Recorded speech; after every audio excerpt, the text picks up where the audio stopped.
Blog Talk Radio. Well, here we go, ladies and gentlemen, across the airwaves. I know we're an hour later, but things out of my control have pushed the show. Next week, we're back to regular scheduled time, 5 o'clock Pacific, 8 o'clock on the East. This is the True North podcast, hosted by my brother, a mentor, a friend, 73 world champ, Billy North from the Oakland A's.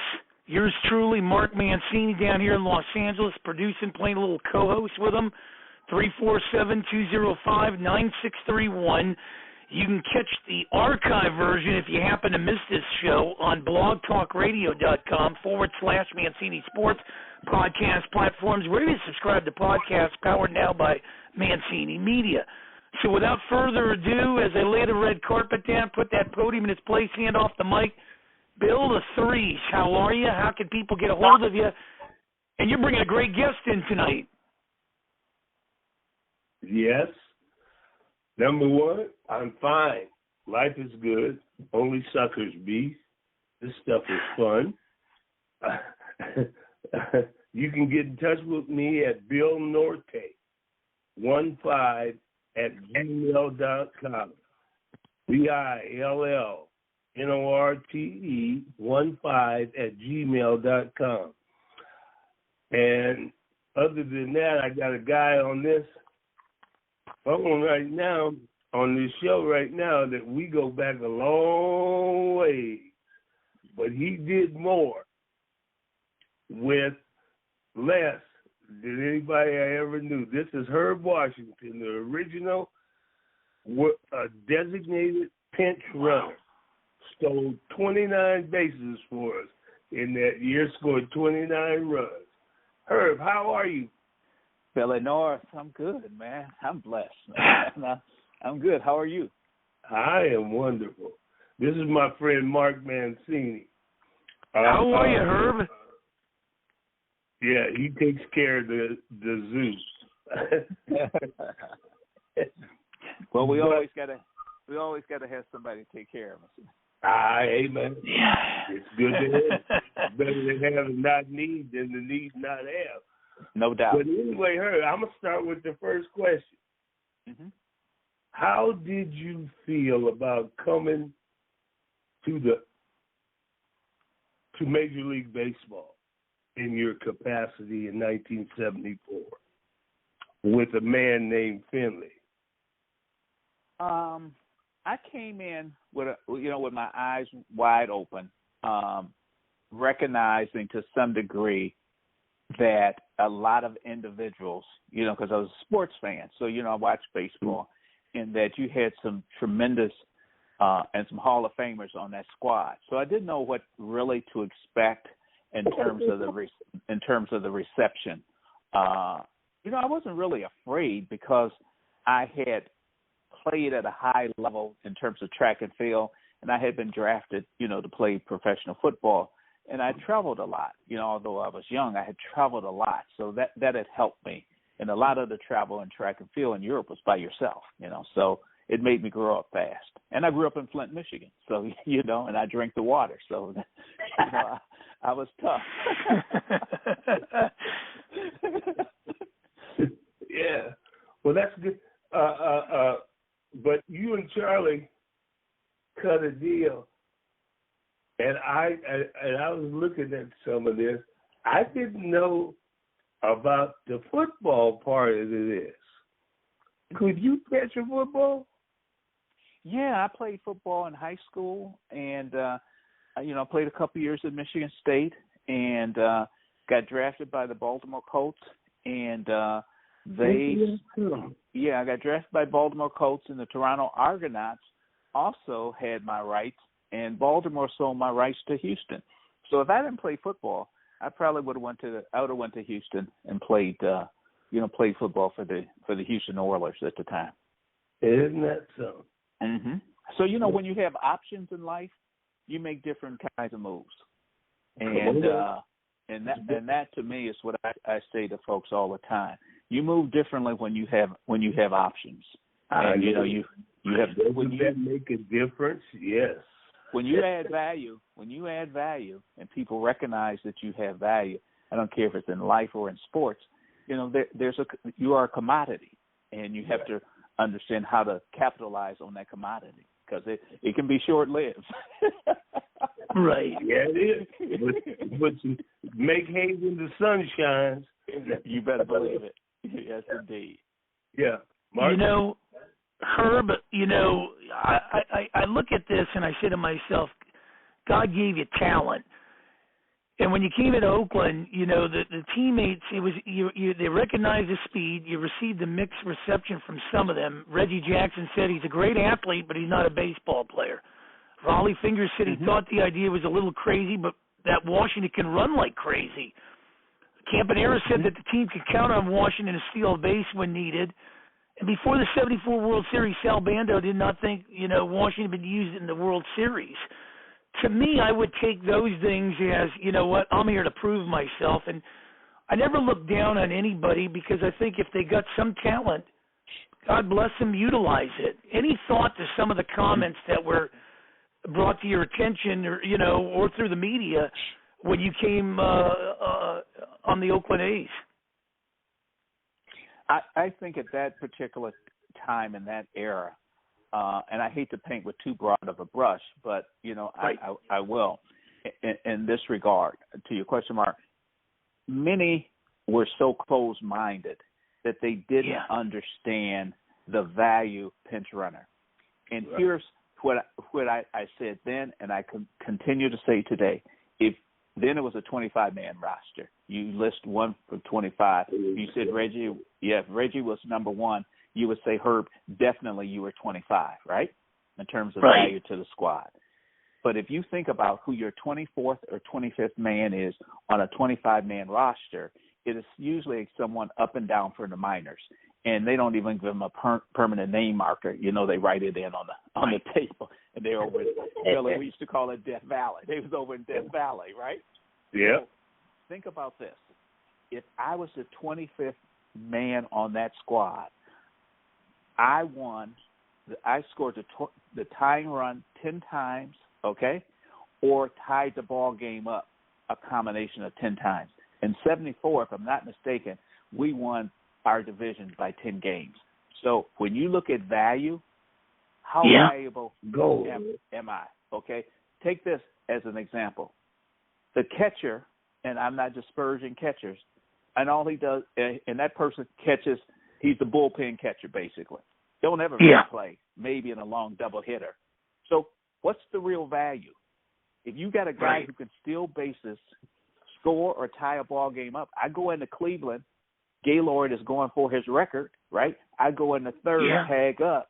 Hendricks throws the ball up into the netting, trying to throw me out. Okay, we win the ball game. Okay, and we break his record in the old Cleveland Stadium.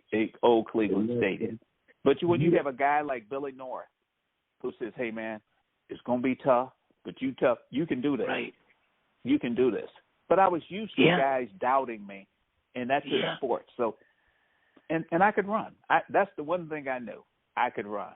But I would say this, and Bill, you may remember this. We had lost a couple games in a row. We had a team meeting, and Catfish, a lot of stuff was pointed at me, and the Fish said, last time I checked with a big wad of chew, Herbie don't run, Herbie don't bat, and Herbie's not the reason we're not in first place right now. And I'm paraphrasing. That's right. Well, like the Fish. Let me just finish up on that because it's really. We saw last night LeBron James took down Kareem Abdul-Jabbar's scoring record that was almost going for 4 decades. But nobody is going to top you as far as tops baseball card. You're the only one that's ever released that used as a pinch runner on a position label. Nobody's going to touch that, and that is going to be the gratifying thing. 48 years later, you hold the bar that nobody's going to get. That's got to be something to sit back on and light a stogie on with Louis T out there. You want to hear a funny story about that? We had clinched, Bill, and we were playing the Angels at home. It was a twilight game, and we were leading, and Nolan was pitching. Nolan Ryan was pitching. And Alvin asked me about hitting, and the guys said, "Yeah, go ahead. You can hit, right? Go ahead. Go on up there." Okay. Now think about this: the shadows in Oakland, man. When you're pitching, that was to your advantage versus a hitter. That's number one. Not that I was a hitter, but I thought about that for a half a second, and I said to myself, Herb, if you never have an at bat, no matter what your career is in baseball, they'll be talking about you. They'll be talking about you. The other thing is, I thought about if I'm Nolan Ryan and this guy comes up here who's a designated runner with a bat in his hand, I'm throwing for his head. I'm throwing for his head. Okay? I would have threw it in my head. Okay? You know what? I think that makes perfect sense to me. Absolutely. That's insulting. I ain't man. Shit, if it ain't broke, don't fix it. But I'll tell you this. I'll tell you this much. This guy right here, he used to run the bases in 90-degree angles. Mm-hmm. But you know what? Stole 29 bases for a championship team. And how many 25th men contribute that much? How many 25th men contribute 29 runs scored? How many 25th men affect the pitcher with his speed? 25th man don't get to first base. Exactly. And we had the most powerful 25th man in the league. You know what Reggie told me one time, guys? And we were talking about, me stealing bases. And Reggie said, I'll take a strike. I'll take one strike. And I said, why would you do that, Reg? He said, because they got to throw heat. I can just sit on heat when you're on base. I don't mind you being on base because they can't throw a breaking ball, all right? They got to throw. So I can take one pitch out of their arsenal. Because he knew what he was going to get. I got to get heat. Yeah. And so imagine that. So Reggie took it because he understood and had dissected how this could benefit him as a hitter with me running, as opposed to some folks being caught up in the philosophical conversation about is he a true player? It ain't about a true player or not. Can that person help you to win? Can I get you fastballs? Yes. Can I get you fastballs? I got them fastballs too. Well, you know why I like this? You know why I like Herb already, Bill? And I don't know if you noticed this. He's a Scorpio. He's exactly 10 years older than me, and I got him beat by 2 days. So, I mean, there's something about this, and people don't understand this. I think the and I don't want to dismay the other 11 months here, but I think the Scorpio is a type of guy that they're always out there to try to prove that they belong and they're driven. Am I on to something here, Herb? Maybe we'll share this across the board as we got all these listeners. But they don't know the true Scorpios. There's no question about that. But I think that guys that make it to the league, be it baseball, football, what have you, most of them had this desire. Some more so than others, to be successful. Billy came from Seattle. I came from the streets of Flint, man. When you grow up poor and you are, the family is looking for you to be successful and to elevate them, right? And they don't say it, but it's something that you take on. And so that's the kind of drive also. And then you throw in the Scorpio piece on top of it. You got a dynamic combination.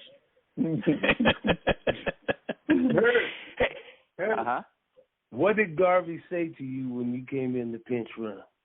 Both of these guys being from Michigan State. Oh, he just asked how you doing, Sparty, And, how you doing, Sparty? And, we just kind of laughed a little bit because, Steve was older than I, and, I hadn't seen him in a while, but, of course, knew who Steve was, and, of course, Mike Marshall as well. Yeah. Mm-hmm. Mike Marshall was Michigan? He was at State also. Oh, yeah. Okay. Well, I know this much. I had a dream the other night. This is actually true. That when when you were on base, I saw him setting you up.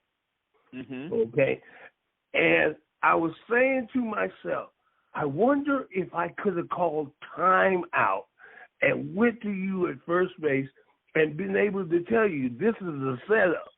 Mm-hmm. Mm-hmm. And you know, I'm thinking about the rules and that kind of thing. Right. And but this is actually went through my mind a couple of days ago, thinking about that play there. But he's picked off a whole bunch of people on that one right there. I saw it coming, you know. Oh, yeah. As you will recall, Bill, you and I talked about that afterwards, and Maury, I mean, it was a hell of a pickoff move. You know, you can question whether or not it was a balk or not. Oh, yeah, he dipped the knee. I saw it. He dipped the knee. Mm-hmm. Yeah. And if you aren't looking for that, you get away with it. And, you know, he caught me. I mean, it wasn't like I was getting ready to go. I mean, I saw that and boom, you know. Tried to get back. You were in between steps. Absolutely. Mm-hmm. Yeah. I mean, it was a great move. You know, you can get away with that. You know, you do it. Mm-hmm. I mean, he had a great move, but it was also kind of thing that I wanted to look at how you took $45,000 in salary, $20,000 in a bonus, and a World Series share. See, they don't throw that one in there. And World Series share, and you started the next season. How much money did you get at the start of the next season? I was guaranteed at least 25. You know, the next season. You know, had I made it past whatever the cutoff date, May something, you know, I would have got another $30,000. I think it was. So I would have had a $55,000, you know, salary. You talk with a no-cut contract. You talking about stealing money? Oh, come on, man. Negotiations.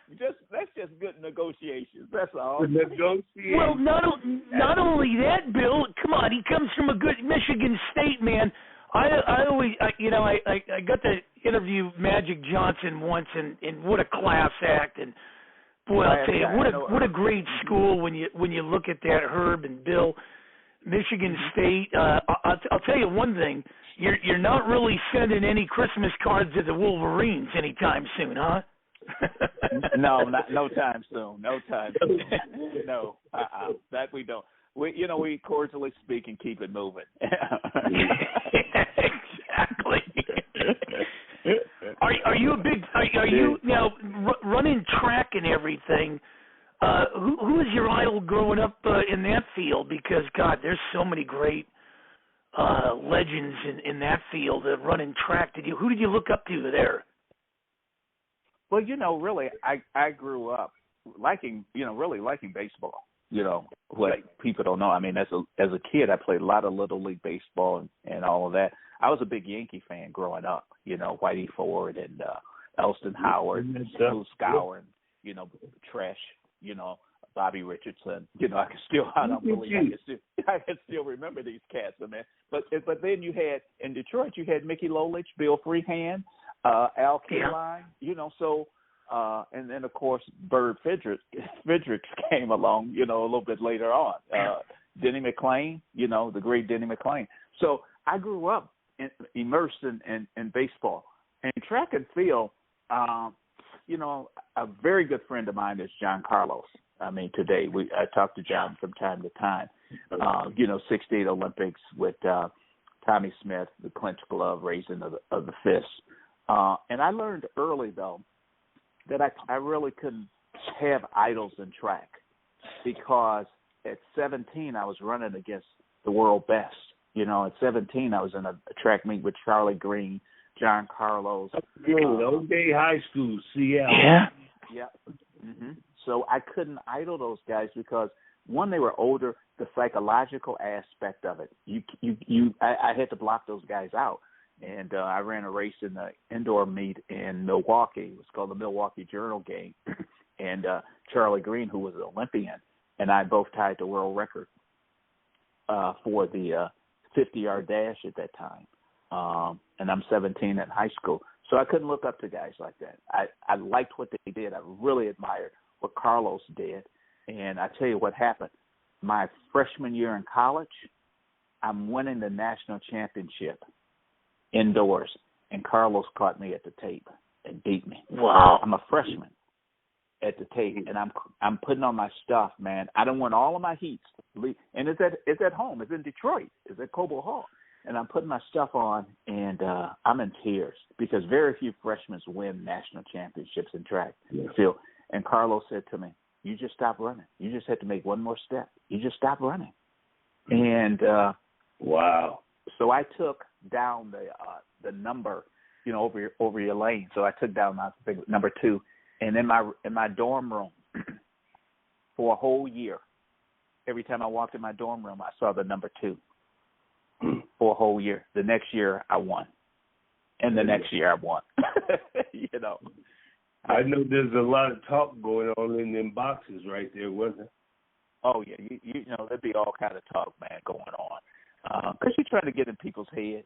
You're trying to get in their head, make people doubt themselves, trying to get somebody to jump the gun. You do a little trick. Sometimes in the starting blocks, you put your hand over on top of somebody else's hand, and they jump and tell the starter. And you're like, I don't know what he's talking about, man. Well, not only that, Mm-hmm. You would say stuff like, I might say something to you after doing that to you, Billy. I might say, you can only delay this ass whooping so long, man. you know what I like about baseball, and I don't know if I shared it. I think I shared it maybe with you, Bill, but I've always said, if when I get up to heaven and God decides to send me back down, I'm either going to be a sports agent or a baseball player when you look at it. But let me tell you what I like about baseball, and I've always been intrigued with this growing up. Being a relief pitcher coming out, the crowd's focused on you, or doing what you did, Herb, being a base stealer, because you control that. People are heckling you. You got the fans going at you. And you take that lead and you just run with the wind.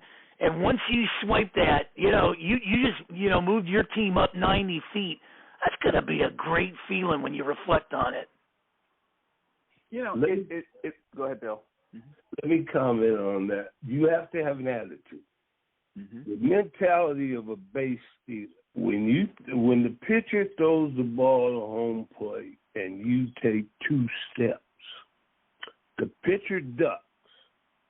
The catcher's coming up.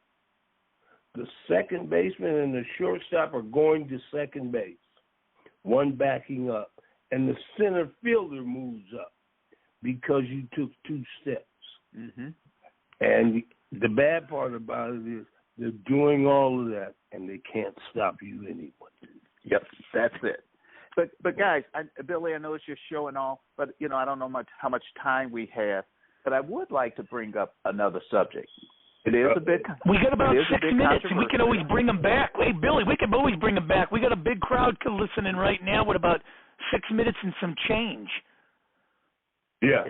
Because I would be remiss if the point that we just talked about also was to me a start of an evolution to get baseball to look at specialization.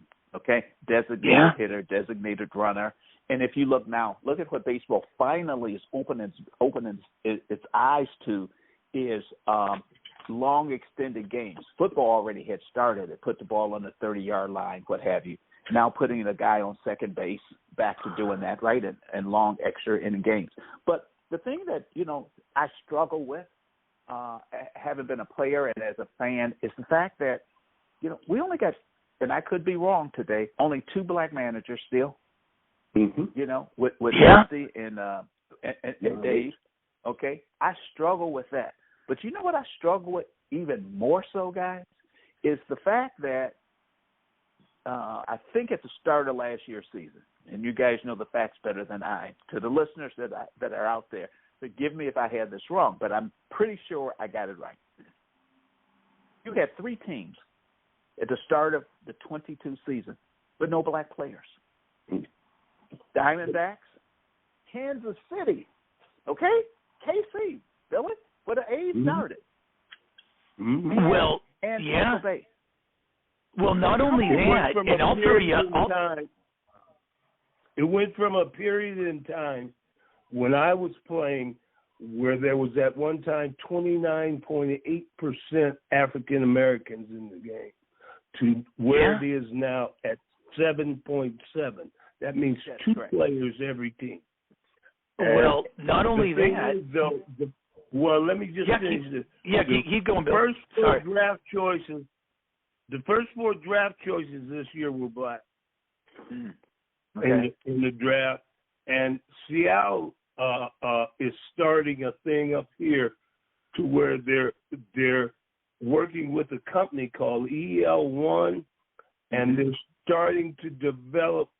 They're going to have five. They're going to be in five neighborhoods in the Seattle area, providing baseball instruction and facilities for marginalized kids.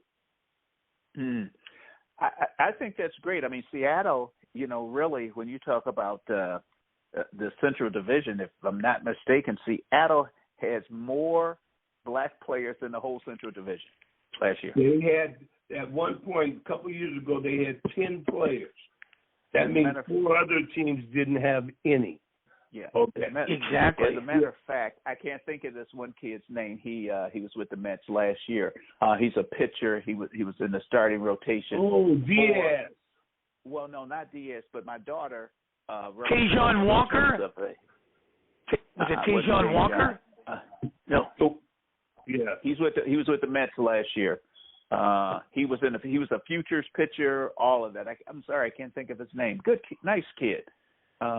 But I forgot where he's at this coming year. Well, my idol growing up was Willie Stargell, and Danny Murtaugh might have been the first to start 9 African American guys in the lineup. And the question was asked, to him that he was starting 9. He said he wasn't even aware of it. He just put them out there because they had the talent to play the game. Yeah, absolutely. When those batteries were coming out of the stands. Yeah, I remember against Dave Parker when he signed the $1 million contract. But I think the big problem here is, guys, in baseball is we can go develop all these other countries. We got to hit the inner cities in this country and start doing it. I know the Dodgers are starting to do that. Some teams are doing it, but we got to get baseball back to where it was. And I think that the changes in the game. And we're down to 2 minutes, and I don't want to take too much time because we got to get you back here, Herb. I know that. But the only two things I like in baseball right now is the interleague and everybody plays each other. But other than that, baseball was never meant to have a time clock, and I don't care what Rob Manfred's doing. I don't think you need to put a time clock on it because I can enjoy watching extra innings go till 2 in the morning in the National League without a curfew. But think about this about baseball and what we're just talking about. And I know we don't have a lot of time, so I'm going to be very quick. Yeah. If you take football, basketball, and even soccer, which is emerging like crazy, in those sports, the athletes, and we're talking about African Americans in particular, their helmets are off, they're animated. Baseball players are the most boring guys in the world. Okay? Historically. And you know what? They don't. And I hate to paint with a big brush. My friend Price and Stu, who pitched in Oakland, and some of my other friends out there, right? But too many of them don't take a stand. They're very safe. And I ain't knocking it, but there's some times when you got to take a stand on things. And I know I'm going to get laughed at. Along with the fact you have to go back to the neighborhood and be with these kids, because I know I idolized. And one of the greatest compliments is to have a kid come up and get to the big leagues and say, I used to be, when we played at the field, I used to be you. was Billy North. And you know, what a great compliment. And I try to stay in the community, but it's the kind of thing that, you know, there's some kids over there that just need. One thing in all of this is, too, that baseball has become extremely expensive sport. Yeah. And the select teams are, you're paying between $3,000 and $5,000 a summer for a kid. Now, some they scholarship some kids, and most of the young black ball players you see now have come from select teams. But we have to bring it back. Baseball has to get involved and make it affordable again. Yeah. As we run out of time here, Bill, I know you guys are going to be honored in, I believe, in April for the World Series championship that you delivered there in Oakland. Is it the weekend with the Cubs or the Reds? It'd be fitting to have it with the Reds the end of April, but I don't know when it is. Is it sometime? Because I know I'm getting up to Oakland in middle of April. Okay. I think on the 16th. Yeah, I'm not sure. But yeah. Definitely. I know I'll be up in Oakland the weekend of the 16th through the 18th when the Phillies are there. So I got to see the ball. I got to get that thing off my bucket list. I only need two things. You know, the World Series and the foul ball. That's all I need. I've seen everything else, and you were a big part of me getting into the All-Star game. That's the only two things I need. I got to get to Oakland where they have 10 fans in the stands so I can get the lousy baseball. That was cold. Well, hey, they make fun of my Pirates. And I keep telling everybody I got a $10 payroll, but we'll be in the World Series next year or the year after for sure. Yeah, or the year after. Yeah. Hey, we got to just want to thank you so much, Herb, for being with us. And I knew that it would be a wonderful conversation, and we've got to have you back. And I just want to thank the fans, the people that call in and listen to us. Sorry we didn't get to some of your questions, but we'll make that up to you. But thank you so much for being on our show. Yeah, Def. I'm sorry too, Bill, because I was so enamored with the Scorpio and him, and I just forgot the questions of the show. Don't fire me and get another producer next week now. Hey guys, you've been listening to the True North podcast. Billy North out there, Herb Washington, yours truly, Mark Mancini. You got to come back next week. Hopefully we'll get Herb, we'll get somebody in here. I know that this show is picking up popularity. Catch it on blogtalkradio.com/Mancini Sports podcast platforms, wherever you subscribe to podcasts. We have had a humdinger. We've gone overtime. We don't care. We're ready for spring training. And these two guys should be picked up on a Major League Baseball team. Even at their age, they can outrun some of these guys. The stolen base is obsolete, boys. Have a good one, my friends. We'll talk to you next week. Thank you. Thank you so